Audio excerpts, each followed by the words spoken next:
Good morning, everybody. I hope everybody can hear me. My name is Jeff Linvaux. I'm with DCNC. I'm a regional sales manager here. And we're so happy that you could join us for this webinar this morning.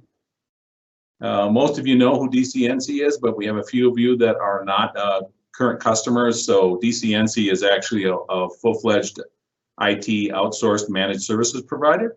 So we can do everything from A to Z and IT support. We're lucky this morning to have Jamie Lembeck with us with ID Agent, and he is an expert in the dark web. So we're going to just move right on into it since our time is short this morning. And we thank you for attending. We really appreciate it. And from that, we'll let Jamie know. Take it away, Jamie. Good morning. My name is Jamie Lembeck. I'm a channel development manager here at ID Agent, and partnering with DCNC. Just want to kind of take about 30 minutes of your time to go over the dark web.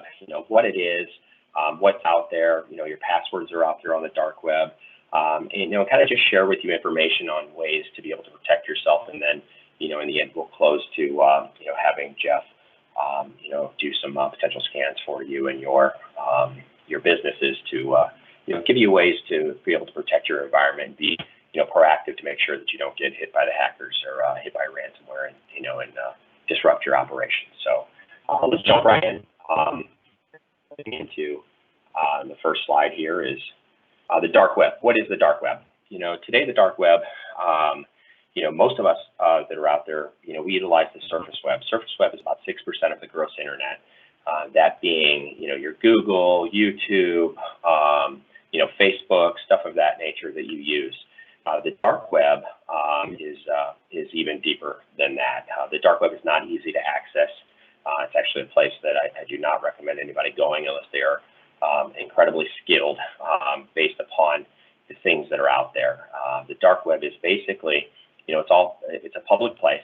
It's similar to an eBay and Etsy type of an environment where hackers are taking information that they have stolen, compromised credentials, source code, literally anything under the sun that you can imagine is out there on the dark web, that can fulfill anybody's desire to have ill intentions against an individual and or an organization. The dark web, is the bottom part of the web. It was initially started by the United States Navy as far as a way for them to be able to exchange information, through their other counterparts across the globe. It's very, very difficult to track anybody that is there and transactions that are happening. But this is the place where, cyber criminals go to, monetize information that they have that they can use against you and or your company, to be able to take control of your environments. In regards to, small businesses, so kind of taking that next step, what is the dark web and how is it used against small businesses? Unfortunately, time and time again, we see, statements such as this, is that, small businesses don't understand, cybersecurity, they don't understand ransomware. They don't believe in the investment in the technology because it's not a revenue generating department until, as we see here, something happens. They think, hey, we're a small organization. There's only 3 of us. We're a small real estate firm, what have you. And the hackers don't want anything to do with us. The reality is that they do. Is the hackers understand that, small businesses don't necessarily invest in technology to be able to protect themselves. And they're also, a conduit to a larger organization, where if you're a supplier, to be able to get into a larger organization, to be able to shut them down where there are deep pockets to be able to pay the potential ransom. We hear stories about it all the time, like with Target, they were hit with by one of their suppliers. It was an HVAC company that ended up getting the target, and for them, yes, it is a nightmare. It's a nightmare from the perspective that, it's a PR problem, but fortunately they're large enough to be able to still keep their doors open. And it's a business where you can walk in and buy something. Other companies, unfortunately, smaller ones, just don't have that ability, to be able to recover from an incident. The statistic, we hear it every day. CNBC talks about it. I heard it the other day on NBC. Nightly news, talking about, when ransomware hits, a small, medium business, 60% of them close within 6 months of a cyber attack. Let me dive into what that 60% is, right? Because we're hearing stats all the time and we don't know, understand, the genesis of it. That 60% means that when a small business, an SMB, is hit, let's say, is that they have to spend all of this money with their IT provider or in-house to be able to get their systems and their operations back up to speed. So there is a huge expense on the front side. Could be $10,000, $20,000, $30,000. We've seen it as several $100,000 for some organizations. That's issue number one. Issue number two is, do they have the capital or the money, in reserves, on hand to be able to pay for that? The second thing that comes into play is the loss in potential income. So let's say if their QuickBooks is hit, right? So accounts receivable has, the accounting department has a difficult time in collecting from the receivable side of things. There's a cash flow issue that may potentially come into play there. Sales and marketing, anything that is happening, current pipeline from existing business, deals that are out there. The political, the PR side of things comes into play where, a potential client or a potential, business that you're conducting, you may not secure it. The other problem is that once word gets out there on the street, that you have been hit, is that it's more difficult for you to acquire new business because people are afraid of, your environment. They don't want you to pass on a payload from, your organization to theirs that may potentially shut them down as well. So when you think about it, operating capital, how long do these SMBs, how much money do you have in the bank to be able to sustain a potential hit on your organization? And that's where the 60% end up going under within 6 months, because even if you have cybersecurity insurance, right? Even if you have cybersecurity insurance to cover all of the costs from potential compromise, is that it's going to take 3, 6, 9 months for the insurance company to do their due diligence to be able to cut you a check, to see where the problem lies. And as we all know, with insurance these days, they're always looking for an out and a way not to pay. So that's where, small, medium businesses need to be proactive and get an understanding of what's happening and be proactive so that they don't, end up on that list and get hit by a cyber attack. Two small businesses. This is one coming out of Denver, on the bottom left-hand side. It's in the news every day, but just trying to hit home on something. There was a left-hand corner there. Denver Printing Company. They've hit by a recent ransomware attack. The individuals that were 60 employees at that organization. Unfortunately, the ransomware was a $3 million fee. The organization could not afford to pay that ransom. Unfortunately, as a result, they were forced to shut down. When you think about it from the emotional impact from everybody's, personal brand, reputation side of things, that business was shut down. There were 60 families, 60 people who, did not have a paycheck the next week because their organization where they'd worked had gone under. This is a sad reality. We're seeing this all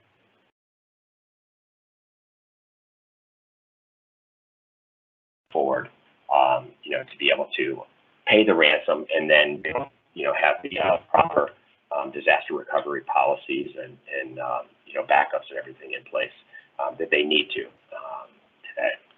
So where is the issue? What is the issue? The issue is this, right? Convenience is creating chaos. Is that we think everybody in our environment is safe and, you're using a password to be able to connect to ours. The unfortunate part is that's not where necessarily the problem comes into play. It's that, the average person has 26 places that they log in, right, with a username, user ID, password, or email, and then a password. So people are, creatures of habit. Your employees are the weakest link in this situation where, they're using that same password across all 26 of those places that they're logging in. The issue with it is if you look at some of these apps on there, is it's not necessarily that they've been hit, but they're logging into a lot of these, and a lot of them are free. And the free ones are getting hit because they're not paying money for security on the backside. Or it could even be a large organization like Adobe that was hit back in 2013 and here last month. Is that information is then gathered, harvested, if you will, by the cyber criminals. and they will do what's called a credential stuffing against your network to be able to try to log in. And that's where the issue comes into play, is that, passwords, people are using the same or a derivation. So if their 2012 MySpace password, was ABC123, today it's ABC123, 2019. So the hackers are smart. They see that, they understand that, and they'll use that potential information that they get out there on the dark web, to be able to do malicious things against your organization. The exploits are more common and complex. This is something that's been going around, and I'm not sure how many of you out there have heard of it, but it's this extortion, scam that has been used, and there's been several iterations of it as well. The extortion used these, the hackers went out there and they sent these phishing emails. The phishing emails were targeted to those that were a part of the 2016 LinkedIn compromise. The data breach is that the hackers sent very clean text email to people saying, hey, here's your password. So they're showing something that people have an emotional response to because it was a password from LinkedIn, something that they'd used in the past. So here's your password, and we found you out there on the dark web, we found you watching adult content on your computer. And if you don't pay us a $300 ransom within the next 48 hours, we're going to take this information and send it to your contact list. Crazy, right? Very clean, great. The English was great, so it wasn't like those old Nigerian scams where you had broken English. Horse racing, as far as the content. So it was an emotional response when people saw their password. Even if they had no ill intentions or did nothing wrong, they were still like, how did you get my password? So there's that emotional response. A lot of individuals in so for $300 to see a problem go away, they paid it. That was, a great thing from the hacker's perspective, meaning that they made a lot of money from that. But that wasn't necessarily the problem. The problem came with this scam is that there was a second iteration, a second email that came. That second email said, hey, here's your password. These are the things that we saw you. We videotaped you watching adult content and on your computer, and you don't believe us. If you don't believe us, click this link. You can see the video of you doing whatever it is, and we're going to send it out. If you don't pay within the 48 hours, we're going to send it out to your contacts. Well, the problem that came into play is that link. The link ended up being, installed malware, installed, a virus basically on their computers and locked it down. And we've seen, curiosity kills a cat, right? People want to see what it is that they have before they pay. Unfortunately, the hackers were very successful on the backside from that as well, just because of people's curiosity. So the exploits are again more and more common. It's not the Nigerian prince needing money. This is something that I always like to show people in regards to what is out there on the dark web. This is a legitimate job posting. Dark web is hiring some individuals with 10 years of experience from innovative approaches to operations and to think outside the box. This is a very small hacker group. There's about, we assume, 8 to 10 employees there, or 8 to 10 people there. And they're offering that first year annual salary of $762,000, payable after a 90-day probationary period. So if you think about it, somebody being eligible for unemployment, it's at 91 days. So this is like legitimate kind of a LinkedIn job posting, a Indeed job posting that you would see, and then pay increases based contingent upon positive performance reviews, of course, up to $1 million after 2 years. This is all tax-free income, right? Because they're getting paid via Bitcoin that they can cash out. They're not paying taxes on it. A similar job to this in the Denver area goes, for somebody with 10 years of experience in design, software design goes for, depending on the size of the organization, anywhere from $85,000 to $120,000 a year. So there's, a huge lure for people to go out there and do, malicious things on the dark web. This is a snapshot. So these are some of the snapshots that have come from the dark web, just to give you an understanding of what's there and what these hackers are looking for.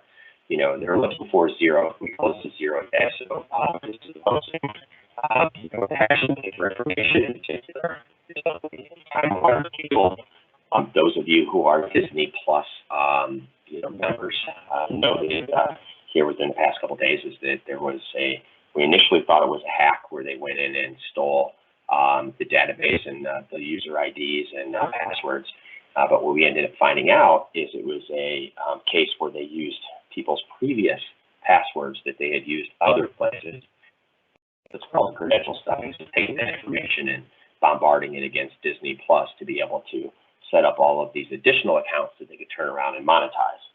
This has happened in the past with Netflix and stuff, and and a lot of people don't audit their current accounts that they have, and there's 20 users we've seen, as many as 20 users on that Disney Plus, and were set up in a very short period of time. The hackers used a password that was utilized at another place from some other breach that they had found. This is another snapshot from the dark web. This is collection number 1. It's the largest known data dump. So this has everything from the Experians in there to, Target, Marriott, it's all in there. This is everything that has happened. These hackers are entrepreneurs. This is everything that had happened prior to 12/31/2018. And for buying all the sets, you have it all for $50.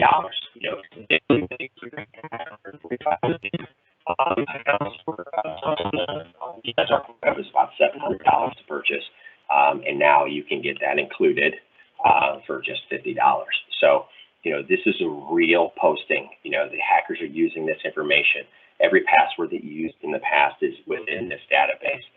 Which is the genesis behind, making sure that you have up-to-date password, policies and never using the same password ever again, using it in one place.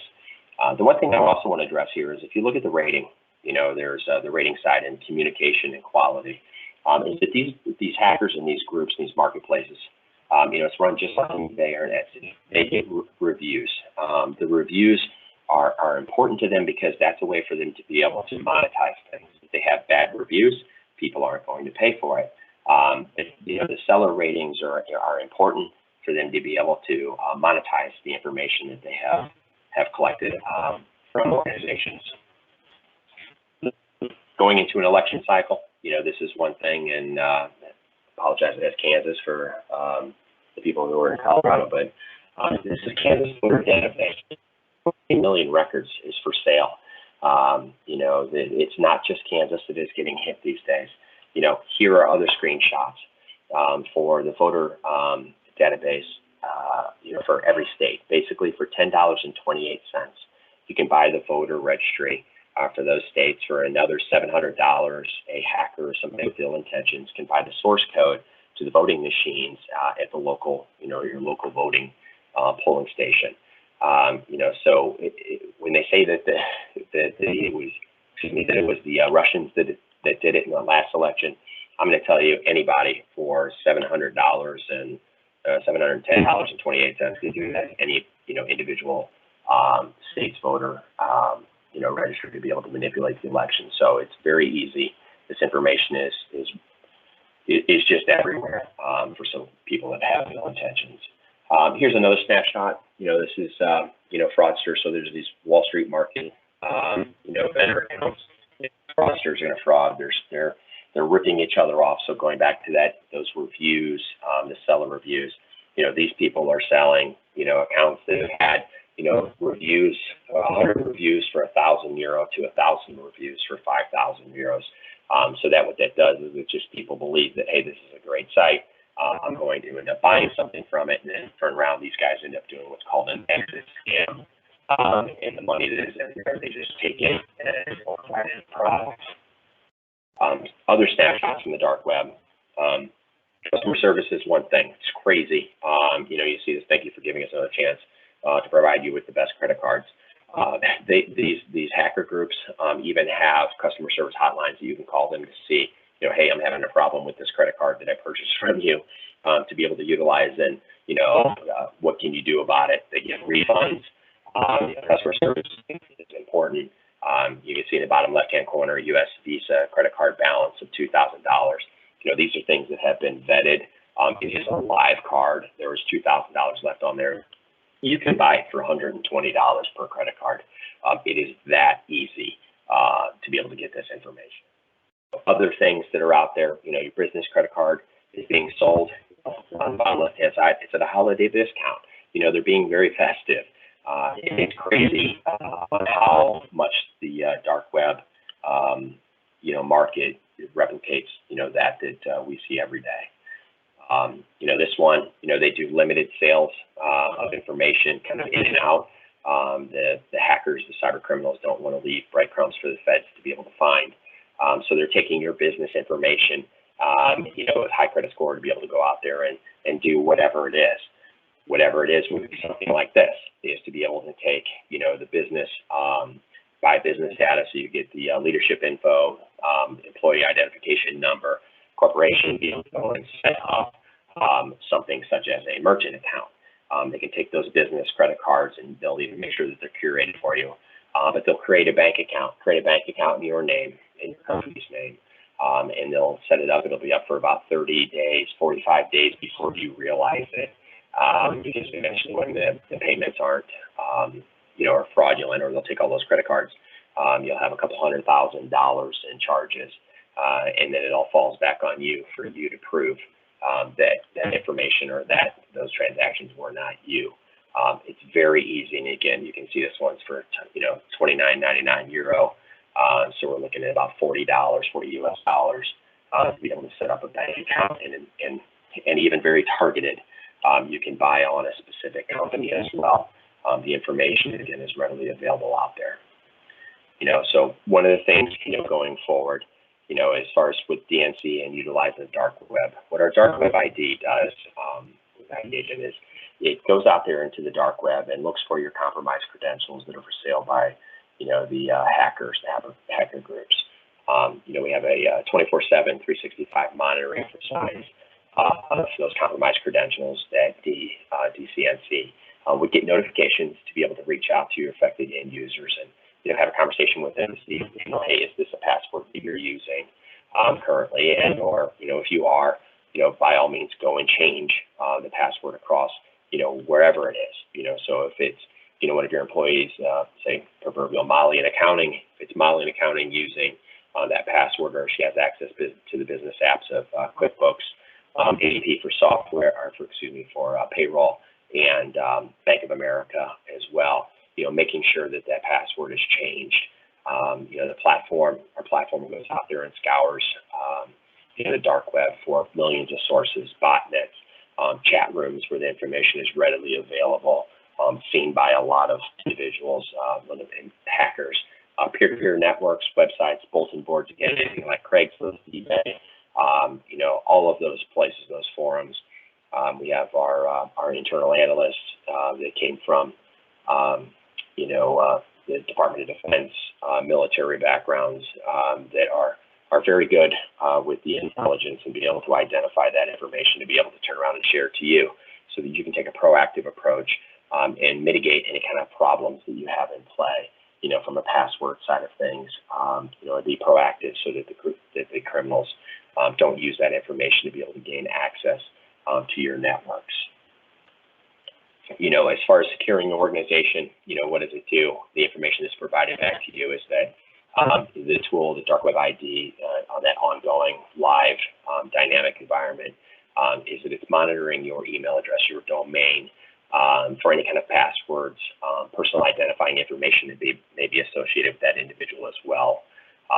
You know, mother's maiden name, kind of like social security information, that PII, that may come into play, user ID that could be cross-referenced on Surface Web, Google, to be able to see where an individual is banking, so that you can let them know, hey, don't use that user ID anymore, because they're using, you know, the criminals are using that information to gain access to your Bank of America. Driver's license information, we see credit card, banking, routing information that is there as well. In regards to all of that PII information, we make a data point of it to let you know that it was found, so that you can make changes, you know, like credit card information, but we do not grab that information because, you know, we don't want it. We just, you know, want to be able to give you a directive to be able to turn around and, you know, change those credit cards if need be. but just being hypersensitive to, ill intentions against you and your organization. We want to give you that information so that you can have the intelligence to do something before it causes a problem for your organization. And lastly, I just want to go through and say thank you, for your time today. One of the things that you turn over to Jeff here in a second is, to have them, you can reach out to Jeff to be able to, run a scan. We do a live scan of your environment. It goes out there into the dark web. Again, this is nothing that looks internal on your website, but it goes out in the dark web to see what information is out there for sale that can potentially be used against you. It's a great tool for you to be able to have a conversation, to be able to further secure your environment, and and look at things, habits, policies, procedures that you have in place that may need to be tweaked to be able to make your environment more secure. And with that said, I will turn back over to Jeff and let him coordinate potential scheduling with you to run a scan and go over that for yourself.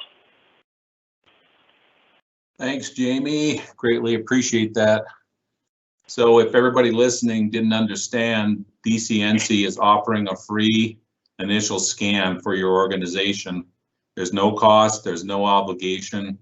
Doesn't matter whether you're a client or not client, because we have some of both on the call here today.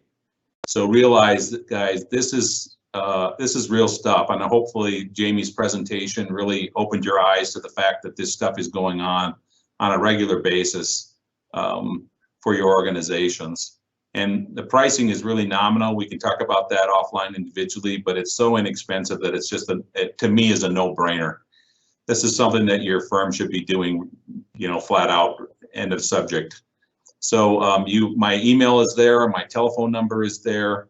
I will also be reaching out to you guys in the opposite direction if I don't hear from you. But if you want to get on the schedule immediately to get this scan done, feel free to reach out to me. Otherwise, thank you so much for attending today. We want to be cognizant of everybody's time and keep it to the 30-minute slot. If you have questions, feel free to email me.